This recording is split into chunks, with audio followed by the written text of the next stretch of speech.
Evil wear many faces. Let's talk about Texas Chainsaw 3D. Or I think it's just called Texas Chainsaw and they just dropped the 3D part.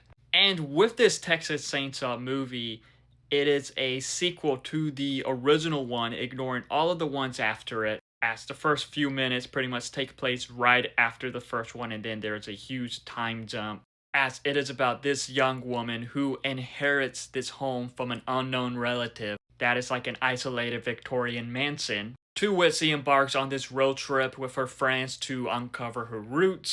But she soon uncovers the horrors in the dank basement of the mansion. And I got to say, this was a weird one in the franchise.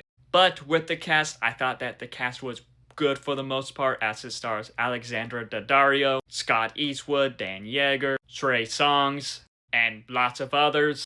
I did really like Alexandra Daddario in this, as her character is very interesting.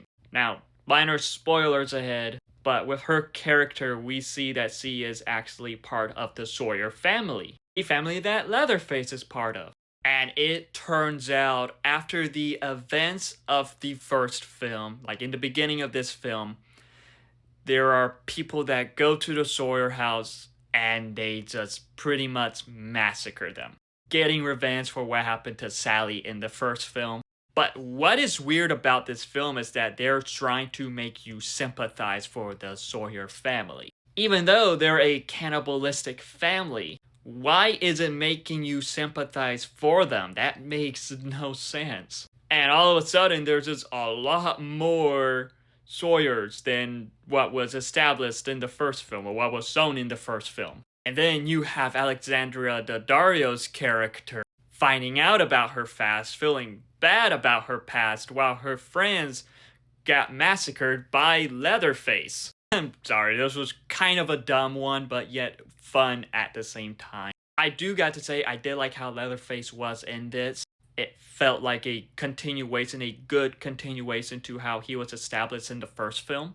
But with just how this film is in general, it feels like a bit of a hit and miss, but mostly a miss. Like with this film, there's just a lot of dumb decisions throughout it. But yet, I can't lie, at the same time, there were some entertaining parts to this. So while this was a weird one in the franchise, it is kind of a dumb fun one. Overall, with Texas Chainsaw, it is a weird one in the franchise. It does have a lot of dumb moments, and just very weird for them to try to have you sympathize for this cannibalistic family. But at the same time, there were some moments that was somewhat entertaining. Characters were good for the most part, and I did really like this version of Leatherface. But regardless of that, have you seen Texas Chainsaw? If so, what are your thoughts on it? Let me know in the comments below, and follow me for more.